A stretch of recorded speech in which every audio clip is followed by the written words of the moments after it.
Hey guys, welcome back to the WODdoc Project 365, episode 635. I'm here with my man, Dr. Tim. He came out all the way to Kuwait with me, and tonight we're talking about a hip mobility check. We'll talk about the implications of this in further episodes, but for tonight, what I want to do is just focus on how we do it, what we're looking for, and then from there, we'll talk about some of the things or endeavors that could have caused those things. So here's what the check is. All you need is a box, which is great because CrossFit boxes have a whole bunch of them, right? And what you're gonna do here is you're gonna set up so that your feet are hanging off the box, but your knees or knee crotches are in the box themselves.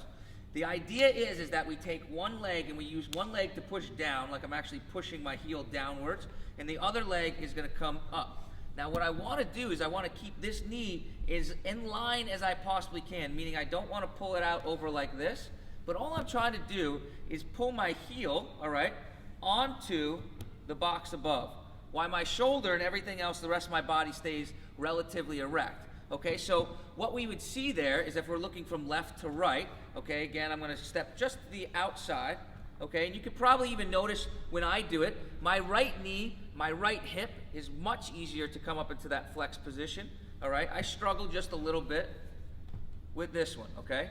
So what you're gonna look for is you're gonna look for what happens, okay, we start this and you see the person jack up their body like this and they get their heel over and they come back over, right?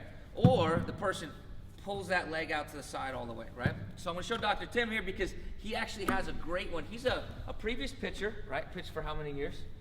Too many. Too many years, right? So that what happened there is there's always going to be a dominance pattern, right? Because it's a unilateral activity in which one is a more mobile side, one is definitely a stiffer side, the one that we're landing onto versus the one that we're driving off of, all this other stuff. Yep. So we set Dr. Tim up here, right? He pushes himself back just so he make sure that your knee pits are in there. That gives you that standard of what you're looking for.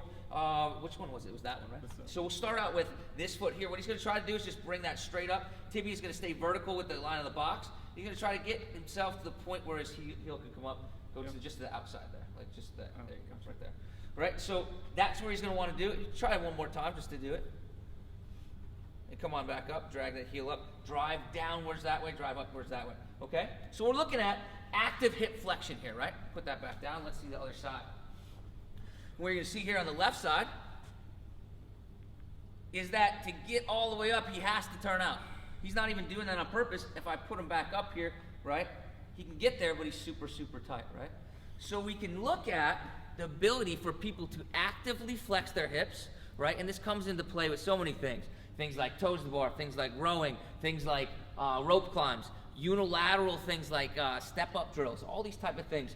But we need to be able to start breaking down these simple movements, something like an active hip raise, right, to see if there is possible asymmetries. These possible asymmetries could lead to overstress, overuse, degenerative patterns, right? All these things can cause symptoms down the road. So, great little screen, active hip raise, looking for symmetry and ease in that movement, all right? We'll talk about more of it in the future.